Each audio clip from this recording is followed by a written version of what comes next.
भारत की act east policy, इसमें क्या है? भारत की एक्ट ईस्ट पॉलिसी में आज क्या देखेंगे? भारत की एक्ट ईस्ट पॉलिसी में और ईस्ट पॉलिसी में चीन और भू राजनीतिक रणनीतिक एशिया प्रशांत इंडो पैसिफिक क्षेत्र में शक्ति संतुलित और संतुलन के कनेक्टिविटी के महत्वपूर्ण कारक है। जहां भारत की एक्ट ईस्ट पॉलिसी दक्षिण पूर्व एशिया देशों के एशियन देशों के पूर्वी एशिया के साथ रणनीतिक और उसका आर्थिक और सांस्कृतिक सहयोग बढ़ाने के लिए आगे के लिए केंद्रित, वही चीन और belt and road initiative BRI, आप लोगों को मैं बता चुका हूं इसके एक लेक्चर में, बीआरआई के बारे में मैं आप लोगों को एक लेक्चर ही बना चुका हूं, वो आप लोग देखिएगा। समुद्री विस्तार नीति और स्ट्रिंग ऑफ पियरल्स रणनीति के माध्यम से अपनी क्षेत्रीय प्रभुत्व स्थापित करने के लिए कोशिश कर रहा है।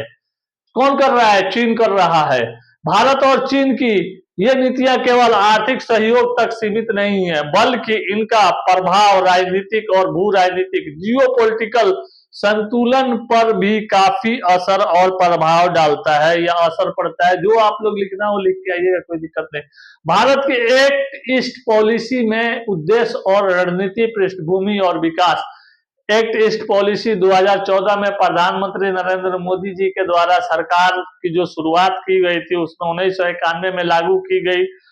लुक ईस्ट पॉलिसी का विस्तार उसमें दिखाया गया है। लुक ईस्ट पॉलिसी मूल रूप से आर्थिक सहयोग पर केंद्रित थी, जबकि एक्ट ईस्ट पॉलिसी में रणनीतिक रक्षा और कनेक्टिविटी जैसे नए आयाम और भी जोड़े गए हैं। और इसका मुख्य उद्देश्य हम ये जानते हैं कि एशियान देशों के साथ सहयोग करना। भारत आसियान देशों के साथ मिलकर जो है ना ये व्यापार को बढ़ावा देगा और रक्षा और सांस्कृतिक संबंध जो है ना काफी मजबूत करेगा और आदान प्रदान करेगा। टेक्नोलॉजी में रक्षा से संबंधित जो भी चीजें हैं टेक्नोलॉजी का जैसे संबंधों का, इसका विस्तार में क्या देखेंगे?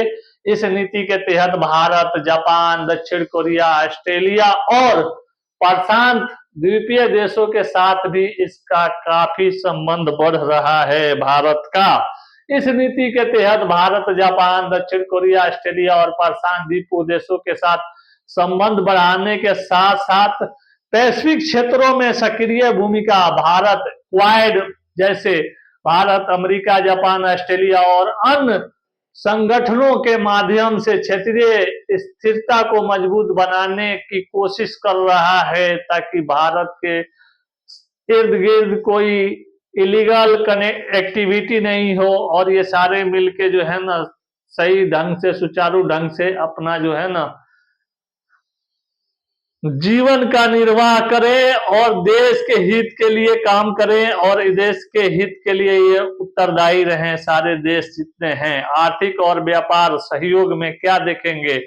भारत की एशियान के साथ साथ फ्री ट्रेड एग्रीमेंट एफटीए, जिससे व्यापार को काफी बढ़ावा मिल रहा है और मूल रूप से पहले ये परियोजनाएं इसमें लागू की गई हैं। कनेक्टिविटी परियोजनाएं Bharat, Myanmar, Thailand trilateral highway, Kaladan multi modal transit transport project में कोंग गंगा सहयोग एमजीसी पहल है। रणनीतिक गठबंधन इसका क्या है या राजनीतिक गठबंधन देखिए क्या है इसका ये राजनीतिक गठबंधन ये देखेंगे कि क्वाड गठबंधन Bharat, America, Japan, Australia Indo Pacific रणनीतिक में आएगा। जापान के साथ एक एक्ट ईस्ट फोरम आ जाएगा। एक्ट ईस्ट फोरम में क्या देखेंगे हम लोग? आर्थिक सहयोग, इसका जो इकोनॉमिक जो है ना कंट्रीब्यूशन क्या रहा है वो देखेंगे। भारत और एशियान के बीच व्यापारिक समझौते हुए और आरसीईपी जैसे रीजनल कंप्रिहेंसिव इकोनॉमिक पार्टनरशिप में कौन कौन से देश ने भाग लिया है? जैसे भारत के साथ कौन सा भाग लिया है? तो जापान लिया है। एशिया में अफ्रीका ग्रोथ कॉरिडोर मतलब ये साथ मिलकर काम किए। चीन की रणनीतिक और विस्तार नीति क्या थी? चीन किस हिसाब से अपना काम कर रहा है वो भी आइए देख लेते हैं थोड़ा सा। चीन की रणनीतिक कई आयामों में से फंसी हुई थी, जो आगे चलकर अभी आकर आर्थिक और सैन्य कूटनीतिक स्तर पर इसको काफी प्रभाव को जो है ना बढ़ाने पर ये केंद्रित था, या इसके प्रभाव बढ़ाने में काफी इसको सहयोग मिला। समझ रहे हैं आप लोग। Bolt and road initiative BRI कि चीन की वैश्विक कनेक्टिविटी और व्यापार को बढ़ाने की पहल की है। इसमें चीन पाकिस्तान इकोनॉमिक कॉरिडोर CPEC शामिल है, जो भारत की संप्रभुता के लिए खतरा भी है। पहले बता चुका हूं एक लेक्चर में, आप लोग देखिएगा। स्ट्रिंग ऑफ पेयरल्स रणनीतिक चीन हिंद महासागर में भारत को घेरने की रणनीति बना रहा है। जैसे देखिए दो तरफ है, किसी देश के साथ आप काम कर रहे हैं तो दोनों रणनीति लेके चलना पड़ेगा। एक पॉजिटिव देखना पड़ेगा क्या इम्पैक्ट पड़ रहा है, एक निगेटिव भी देखना पड़ेगा। आपके साथ ट्रेड कॉमर्स है, ठीक है, लेकिन हम कहीं पे अपना आंतरिक सुरक्षा के लिए किसी देश के साथ हम कोई समझौता नहीं कर सकते, क्योंकि सबसे बड़ा क्या है, देश हमारा सर्वोपरि है। अगर आपका रिलेशन अच्छा होगा तो आपके साथ हम ट्रेड कॉमर्स करेंगे, आपका अच्छा नहीं होगा हम आपके साथ ट्रेड कॉमर्स नहीं करेंगे। समझ रहे हैं आप लोग। तो ये चीज है। इसके तहत वह पाकिस्तान, गवादर बंदरगाह, श्रीलंका, हबन टोटो म्यांमार, कवाई उकफू बांग्लादेश, चटगांव और श्री अफ्रीका के में बंदरगाह विकसित कर रहा है। इससे भारत की समुद्री सुरक्षा के लिए काफी खतरा उत्पन्न हो रहा है।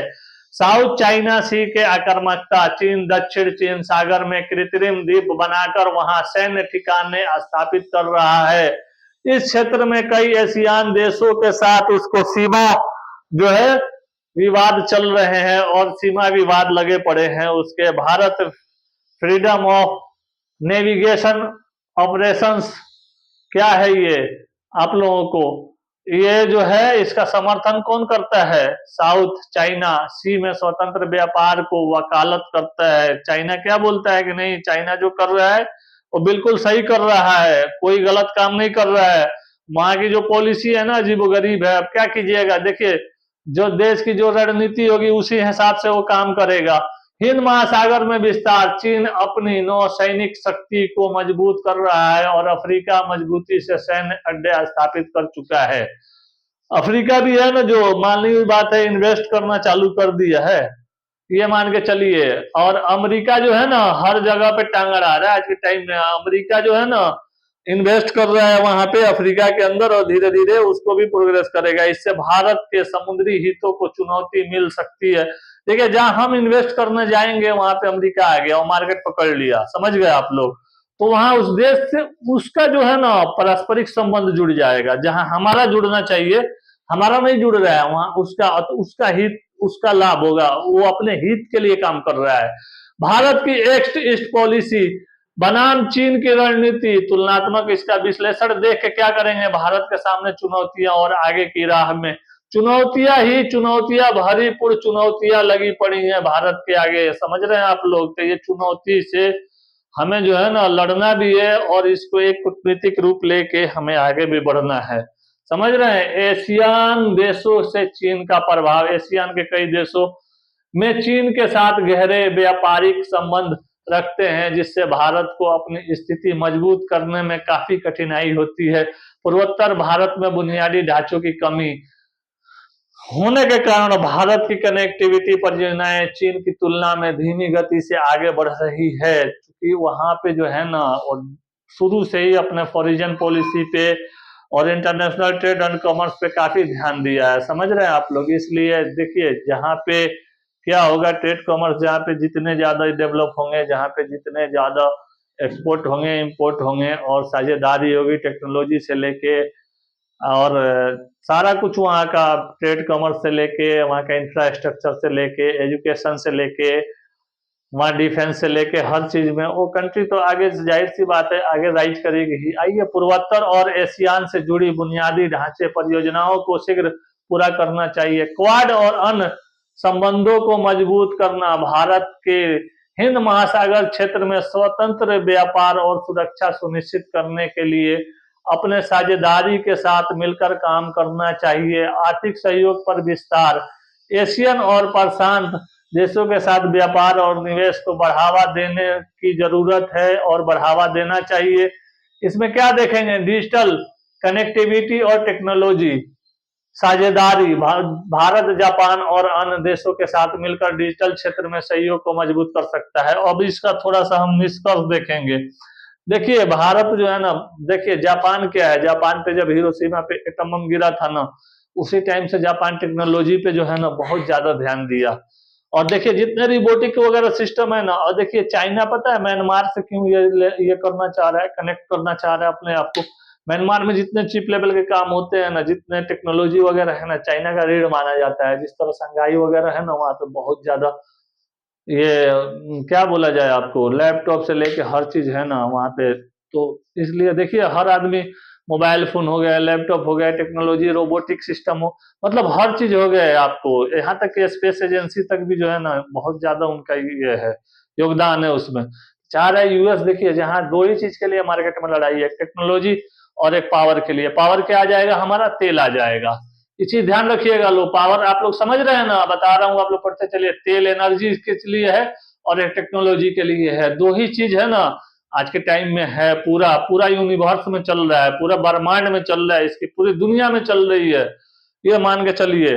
आज के टाइम में इसी के लिए होड़ लगी हुई है, इसी चल रहा है। और क्या है, दूसरा क्या कहा जाएगा। भारत की एक्ट ईस्ट पॉलिसी, इसका थोड़ा कंक्लूजन देख लिया जाए। भारत की एक्ट ईस्ट पॉलिसी में क्या देखेंगे आज हम, चीन की रणनीति दोनों एशियाई प्रशांत क्षेत्रों को शक्ति संरचना और निर्धारित करने में महत्वपूर्ण भूमिका निभा रहे हैं।